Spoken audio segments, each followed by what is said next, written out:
Praise the Lord. ఈరోజు November 29వ తేదీ 2024 సంవత్సరం శుక్రవారం.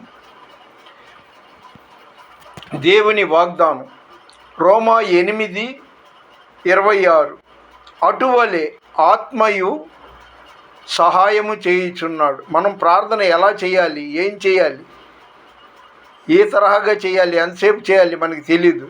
కాబట్టి రోమా 8:26 చదువుకోండి. అటువలే ఆత్మయు సహాయము చేయుచున్నాడు.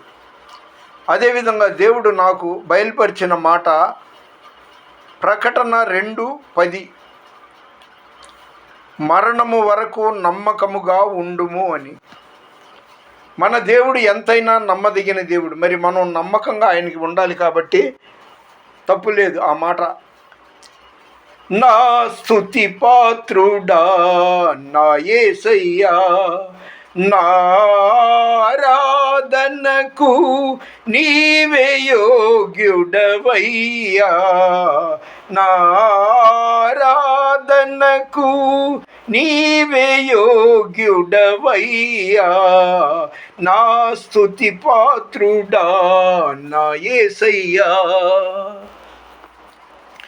నీ వాక్యమే నా పరవశము, నీ వాక్యమే నా ఆత్మకు ఆహారము, నీ వాక్యమే నా పరవశము, నీ వాక్యమే నా ఆత్మకు అభిషేకము, నీ వాక్యమే నా పాదములకు దీపము, నీ వాక్యమే నా పాదములకు దీపము, నా స్తుతి పాత్రుడా నా యేసయ్యా, నా ఆరాధనకు నీవే యోగ్యుడవయ్యా,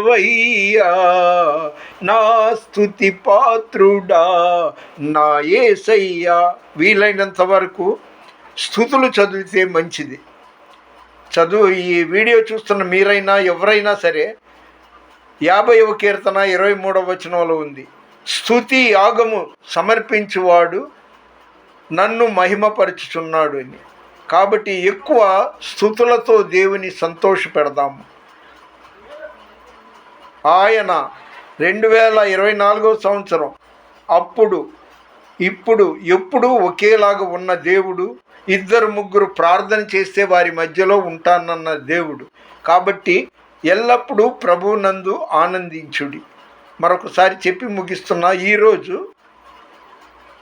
నవంబర్ 29వ తేదీ 2024 సంవత్సరం శుక్రవారం ఉదయం 11 గంటలకు మన వినికిడిలో దేవుడు ఈ కొన్ని మాటలు దీవించునుగాక.